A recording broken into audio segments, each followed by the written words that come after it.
ਜਦੋਂ ਉਹਨਾਂ ਨੇ ਉਹੀ ਗੱਲ ਕਹਿਤੀ ਵੀ ਮੈਂ ਪੰਜਾਂ ਪਿਆਰਿਆਂ ਸ਼ਾਮਲ ਹੋ ਕੇ ਅੰਮ੍ਰਿਤ ਸੰਚਾਰ ਕਰਾਉਂਗਾ ਤੇ ਪਿੱਛੇ ਤੇ ਵੱਜਦਾ ਹੀ ਕੁਛ ਨਹੀਂ ਹੈ। ਆ ਜਾਣ ਅਕਾਲ ਤਖਤ ਸਾਹਿਬ, ਆਪਣਾ ਮਸਲਾ ਸਪਸ਼ਟੀਕਰਨ ਲੈ ਕੇ ਪੰਜ ਸਿੰਘ ਸਾਹਿਬਾਨਾਂ ਦੀ ਇਕੱਤਰਤਾ 'ਚ ਵਿਚਾਰਿਆ ਜਾਊਗਾ।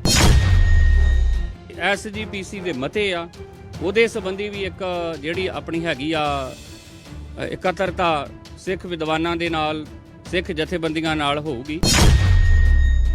ਸ਼੍ਰੀ ਅਕਾਲ ਤਖਤ ਸਾਹਿਬ ਦੇ ਕਾਰਜਕਾਰੀ ਜਥੇਦਾਰ ਗਿਆਨੀ ਕੁਲਦੀਪ ਸਿੰਘ ਗੜਗੱਜ ਨੇ ਸਾਰੇ ਸਿੱਖ ਪ੍ਰਚਾਰਕਾਂ ਨੂੰ ਸਿੱਖ ਪੰਥ ਦੀ ਏਕਤਾ ਲਈ ਇਕੱਠੇ ਹੋ ਕੇ ਕੰਮ ਕਰਨ ਦੀ ਅਪੀਲ ਕੀਤੀ। ਉਨ੍ਹਾਂ ਸਿੱਖ ਪ੍ਰਚਾਰਕ ਰਣਜੀਤ ਸਿੰਘ ਢੱਡਰੀਆਂ ਵਾਲੇ ਨੂੰ ਵੀ ਸ਼੍ਰੀ ਅਕਾਲ ਤਖਤ ਸਾਹਿਬ ਵਿਖੇ ਪੇਸ਼ ਹੋ ਕੇ ਆਪਣਾ ਪੱਖ ਪੇਸ਼ ਕਰਨ ਅਤੇ ਮੁਆਫੀ ਮੰਗਣ ਦੀ ਸਲਾਹ ਦਿੱਤੀ ਤਾਂ ਜੋ ਸੰਪਰਦਾਇਕ ਮਤਭੇਦ ਖਤਮ ਹੋ ਸਕਣ ਅਤੇ ਸਿੱਖ ਭਾਈਚਾਰਾ ਇਕਜੁੱਟ ਹੋ ਕੇ ਅੱਗੇ ਵਧ ਸਕੇ। ਮੈਂ ਤੇ ਉਹ ਕਹਿ ਰਿਹਾ ਨਾ ਜੀ ਵੀ ਉਹ ਪੰਥਕ ਰਵਾਇਤਾਂ, ਪਰੰਪਰਾਵਾਂ, ਸਿੱਖ ਮਰਿਆਦਾ ਉਹਦੇ ਦਾਇਰੇ 'ਚ ਪਹਿਲਾਂ ਵੀ ਚੱਲਦੇ ਹੁੰਦੇ ਔਰ ਉਹ ਚੱਲ ਪੈਣਗੇ। ਸਿਆਣੇ ਨੇ ਉਹ, ਪਿੱਛੇ ਜੋ ਪਿੱਛੇ ਹੋ ਗਿਆ ਉਹਨੂੰ ਤੇ ਆਪ ਮੋੜ ਨਹੀਂ ਸਕਦਾ ਕੋਈ। ਪਰ ਇਹਦਾ ਮਤਲਬ ਇਹ ਤਾਂ ਨਹੀਂ ਹੁੰਦਾ ਵੀ ਆਪਾਂ ਅੱਗੇ ਇਕੱਠੇ ਹੋ ਕੇ ਨਹੀਂ ਚੱਲ ਸਕਦੇ ਹਾਂ ਆਪਾਂ ਸਿੱਖੀਆਂ ਸਾਰੇ। ਕੋਈ ਕੀ ਹੈਗਾ। ਦੂਜੀ ਗੱਲ, ਕੋਈ ਛੱਤੀ ਦਾ ਅੰਕੜਾ ਨਹੀਂ ਆ। ਮੈਂ ਬਾਬਾ ਹਰਨਾਮ ਸਿੰਘ ਖਾਲਸਾ ਹੋਣਾਂ ਦੀ ਇੰਟਰਵਿਊ ਸੁਣੀ ਆ, ਜਿਹਦੇ ਵਿੱਚ ਉਹ ਵੀ ਇਹੋ ਗੱਲ ਕਹਿ ਰਿਹਾ ਜੋ ਮੈਂ ਕਹਿ ਰਿਹਾ ਭਈ ਜੇ ਆਪਾਂ ਮਰਿਆਦਾ ਦੇ ਵਿੱਚ ਇਕੱਠੇ ਚੱਲੀਏ, ਮਰਿਆਦਾ ਦੀ ਪਾਲਣਾ ਕਰੀਏ, ਮੈਂ ਕਹਿੰਦਾ ਤਰਕ ਨਹੀਂ ਹੋਣਾ ਚਾਹੀਦਾ। ਇਸ ਕਰਕੇ ਕੋਈ ਗੱਲ ਨਹੀਂ ਆ। ਰਣਜੀਤ ਸਿੰਘ ਢੱਡਰੀਆਂ ਵਾਲੇ ਵੀ ਉਹ ਗੁਰਮਤਿ ਨੂੰ ਸਮਝਦੇ ਆ, ਪੰਥਕ ਰਵਾਇਤਾਂ ਪਰੰਪਰਾਵਾਂ ਦਾ ਉਹਨਾਂ ਨੂੰ ਪਤਾ ਵਾ। ਜਦੋਂ ਉਹਨਾਂ ਨੇ ਉਹੀ ਗੱਲ ਕਹਿਤੀ ਵੀ ਮੈਂ ਪੰਜਾਂ ਪਿਆਰਿਆਂ ਸ਼ਾਮਲ ਹੋ ਕੇ ਅੰਮ੍ਰਿਤ ਸੰਚਾਰ ਕਰਾਉਂਗਾ ਤੇ ਪਿੱਛੇ ਤੇ ਵੱਜਦਾ ਹੀ ਕੁਛ ਨਹੀਂ ਹੈ। ਆ ਜਾਣ ਅਕਾਲ ਤਖਤ ਸਾਹਿਬ, ਆਪਣਾ ਮਸਲਾ ਸਪਸ਼ਟੀਕਰਨ ਲੈ ਕੇ ਪੰਜ ਸਿੰਘ ਸਾਹਿਬਾਨਾਂ ਦੀ ਇਕੱਤਰਤਾ 'ਚ ਵਿਚਾਰਿਆ ਜਾਊਗਾ। ਮੈਂ ਮਹਿਸੂਸ ਕਰਦਾ ਵੀ ਹੁਣ ਇਹੋ ਜਿਹਾ ਇੱਕ ਮਾਹੌਲ ਬਣ ਗਿਆ ਵਾ, ਸਾਰੀਆਂ ਹੀ ਸਿੱਖ ਜਥੇਬੰਦੀਆਂ ਚਾਹੁੰਦੀਆਂ ਵਾ ਵੀ ਆਪਾਂ ਇਸ ਮਸਲੇ ਦੇ ਉੱਤੇ ਇਕੱਠੇ ਹੋ ਜਾਈਏ ਤੇ ਹੋ ਜਾਣਾ ਚਾਹੀਦਾ, ਕੋਈ ਗੱਲ ਨਹੀਂ ਹੈਗੀ। ਇਸ ਦੌਰਾਨ ਜਥੇਦਾਰ ਨੇ ਸਿੱਖ ਧਰਮ ਤੇ ਬਣ ਰਹੀਆਂ ਫਿਲਮਾਂ ਸੰਬੰਧੀ ਜਲਦੀ ਹੀ ਮੀਟਿੰਗ ਬੁਲਾਉਣ ਦੀ ਗੱਲ ਵੀ ਕਹੀ ਹੈ।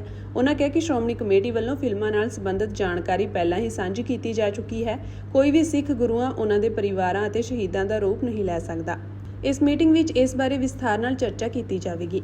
ਇਸ ਕਰਕੇ ਮੈਂ ਸਾਰਿਆਂ ਤੋਂ ਸਹਿਯੋਗ ਦੀ ਆਸ ਕਰਦਾ ਤੇ ਜਿਹੜੀ ਇਕੱਤਰਤਾ ਸੱਦਣੀ ਹੈ ਇਸ ਮਸਲੇ ਤੇ ਸੱਦਣੀ ਆ, ਦੂਜੀ ਅਸੀਂ ਸੱਦਣੀ ਆ ਫਿਲਮਾਂ ਦੇ ਮਸਲੇ ਤੇ।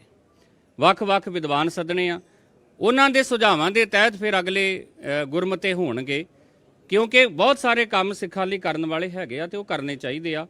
ਮੈਂ ਦੇਖੋ ਪਰ ਉਹਦੀ ਕੀ ਰੂਪ ਰੇਖਾ ਹੋਵੇ। ਗੁਰੂਆਂ ਦੇ ਕਿਰਦਾਰ ਨਹੀਂ ਕਰ ਸਕਦਾ, ਗੁਰੂ ਪਰਿਵਾਰ ਦੇ ਨਹੀਂ ਕਰ ਸਕਦਾ, ਸਾਡੇ ਸ਼ਹੀਦਾਂ ਦੇ ਨਹੀਂ ਕਰ ਸਕਦਾ। ਇਤਿਹਾਸ ਜਿਹੜਾ ਵਾ ਉਹ ਸਾਖੀ ਦਾ ਮਸਲਾ ਵਾ, ਝਾਕੀ ਦਾ ਨਹੀਂ ਆ। ਸਾਡੀਆਂ ਪਰੰਪਰਾਵਾਂ SGPC ਦੇ ਮਤੇ ਆ, ਉਹਦੇ ਸੰਬੰਧੀ ਵੀ ਇੱਕ ਜਿਹੜੀ ਆਪਣੀ ਹੈਗੀ ਆ ਇਕੱਤਰਤਾ ਸਿੱਖ ਵਿਦਵਾਨਾਂ ਦੇ ਨਾਲ, ਸਿੱਖ ਜਥੇਬੰਦੀਆਂ ਨਾਲ ਹੋਊਗੀ।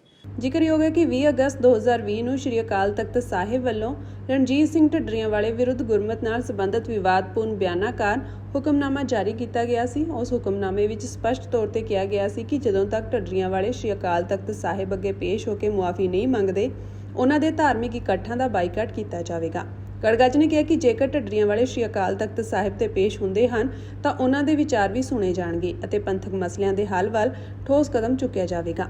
ਜਥੇਦਾਰ ਗਿਆਨੀ ਕੁਲਦੀਪ ਸਿੰਘ ਗੜਗੱਜ ਨੇ ਕਿਹਾ ਕਿ ਇਹ ਸਮੇਂ ਦੀ ਲੋੜ ਹੈ ਕਿ ਸਿੱਖ ਸੰਪਰਦਾਵਾਂ ਨੂੰ ਇਕਜੁੱਟ ਕੀਤਾ ਜਾਵੇ ਅਤੇ ਧਰਮ ਪਰਿਵਰਤਨ ਵਰਗੇ ਗੰਭੀਰ ਮੁੱਦਿਆਂ ਤੇ ਸਹਿਮਤੀ ਬਣਾ ਕੇ ਇੱਕ ਸਾਂਝੀ ਰਣਨੀਤੀ ਬਣਾਈ ਜਾਵੇ।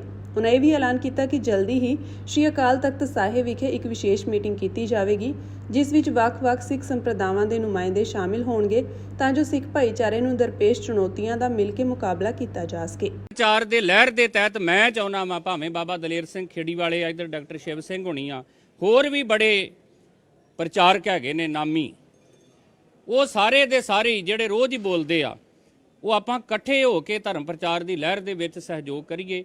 ਇਸ ਕਰਕੇ ਮੈਂ ਸਾਰਿਆਂ ਤੋਂ ਸਹਿਯੋਗ ਦੀ ਆਸ ਕਰਦਾ ਤੇ ਜਿਹੜੀ ਇਕੱਤਰਤਾ ਸੱਦਣੀ ਹੈ ਇਸ ਮਸਲੇ ਤੇ ਸੱਦਣੀ ਆ, ਵੱਖ-ਵੱਖ ਵਿਦਵਾਨ ਸੱਦਣੇ ਆ, ਉਹਨਾਂ ਦੇ ਸੁਝਾਵਾਂ ਦੇ ਤਹਿਤ ਫਿਰ ਅਗਲੇ ਗੁਰਮਤੇ ਹੋਣਗੇ, ਕਿਉਂਕਿ ਬਹੁਤ ਸਾਰੇ ਕੰਮ ਸਿੱਖਾਂ ਲਈ ਕਰਨ ਵਾਲੇ ਹੈਗੇ ਆ ਤੇ ਉਹ ਕਰਨੇ ਚਾਹੀਦੇ ਆ। ਜਿਹੜਾ ਵਾ ਉਹ ਸਾਖੀ ਦਾ ਮਸਲਾ ਵਾ, ਝਾਕੀ ਦਾ ਨਹੀਂ ਆ।